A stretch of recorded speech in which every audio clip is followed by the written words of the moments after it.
These people are starting to laugh at the Republican Party online, and that's a real issue. And you could say online is not the real world. Well, increasingly it is going to be, because I can tell you what I see on Twitter does not match at all what I see in Washington, D.C.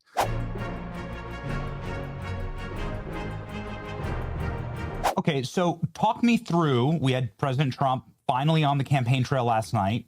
You have Susie Wiles saying he's going into midterm mode. We are going to go out there and we're going to once again save Republicans.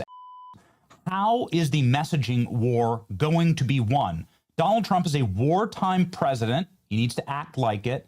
What is the battle lines that need to be drawn for the American people? I gave him very, very, very straightforward advice a few weeks ago when I went to the White House. And so you were with Trump. You were with Trump. 45-minute meeting with Trump. And I think that's great because, listen, I'm not a party guy. I'm not a movement guy. I really don't care. I just want voters to get what they voted for. I want America saved for my children and everybody else's children. And so when people invite me to the White House, I kind of see myself as like literally the only lobbyist for the American people. Because quite frankly, even seeing down there are a lot of lobbyists around the Trump administration, in the Trump orbit. There's a lot of voices that get a lot of attention, and they're not the voter. And one of the things that I said to them is like, well, sir, you know, we do have an oligarchy problem. And my advice would be to smash the oligarchy and not be the oligarchy, because he has done great things with all these foreign deals, with all of these big corporations and CEOs. But at the end of the day, a lot of people will just look and say, oh, Trump's hanging out with billionaires again, and he doesn't care about me. And that stuff really matters. Like this whole Bill Clinton, I feel your pain. And we even like just polled on this, and Donald Trump, you know, he's not doing great. He's, I think the number was only up by 1 point or, let me pull it up. But we asked, you know, does Donald Trump understand the pain that people like me are going through? And the numbers are not as high as you would want. And Democrats lead by 5 points on that issue. So, and the Republican Party is kind of the party of billionaires and oligarchs. And that's an issue when actually the under 40 voters, and even about half of the Trump voting under 40 voters, are actually raging socialists.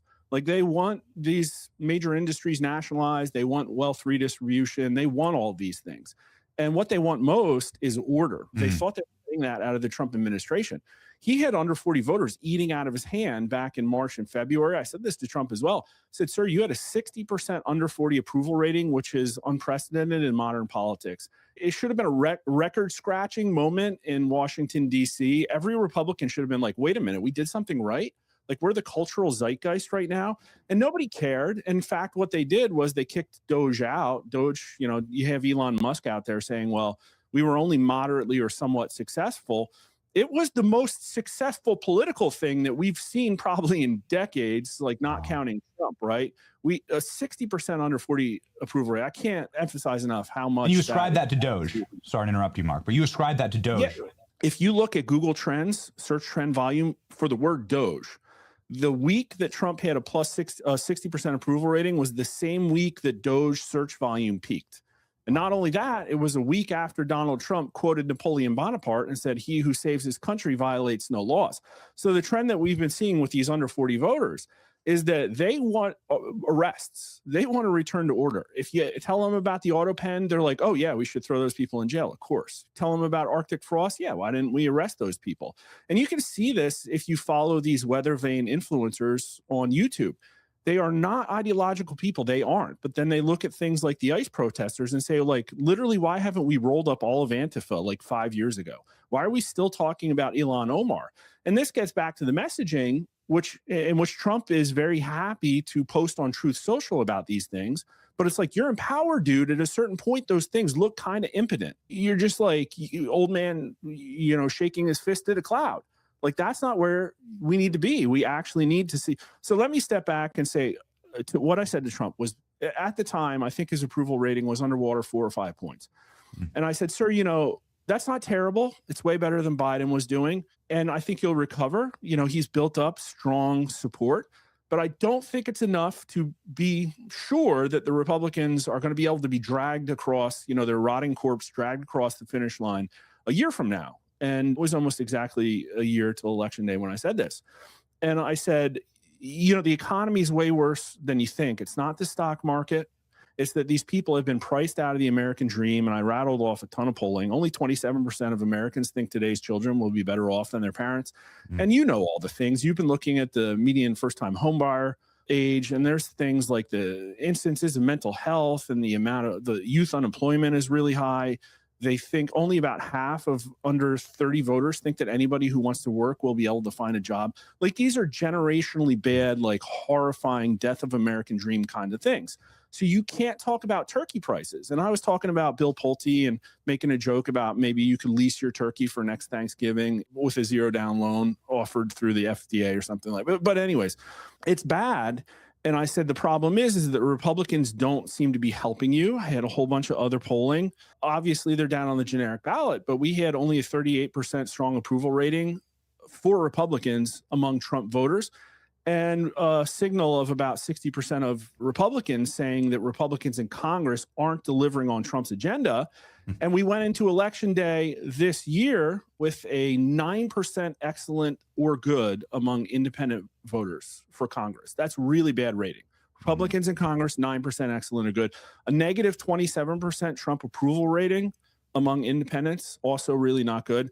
And so he lost these people, and it was a string of things. We all know it's like, okay, he got elected for a massive government reform and economic domestic policy agenda, right? Well, it's like, okay, now we're bombing Iran. The one big beautiful bill kind of seems like business as usual out of Washington, D.C. He did a complete rug pull on Epstein, which I cautioned at very heavily at the time. And all these people like Seth Levy that you put up called me a panican. And I was right, because he permanently lost probably 500,000, whatever, a couple million independents. These people are starting to laugh at the Republican Party online. And that's a real issue. And you could say online is not the real world. Well, increasingly it is going to be, because I can tell you what I see on Twitter, it does not match at all what I see in Washington, D.C. So to Trump, I said, you know, the Republican Party needs help. I wasn't too impressed with the RNC meeting that I went to. I can tell you that. But here's what I would say. I would say, listen, be very clear-eyed that the problems facing America are actually bigger than the Biden administration. They are bigger than anything that can be solved in 1 year. And I think that's fair to say. And here is the plan we have. The Trump administration, MAGA, and the Republican Party together to rebuild the American dream, to restore this golden age. And it needs to be laid out and explicit. And there's plans out there. Charlie Kirk had one, right? That's part of it. And it's not something you can do in a year. But if you can show people that we have a long-term plan and we've delivered on a portion of it, you're giving people a reason to vote for you. Because that's my hypothesis. People just need a reason to vote for Republicans. And all it needs to be is doing things for the American people with intent.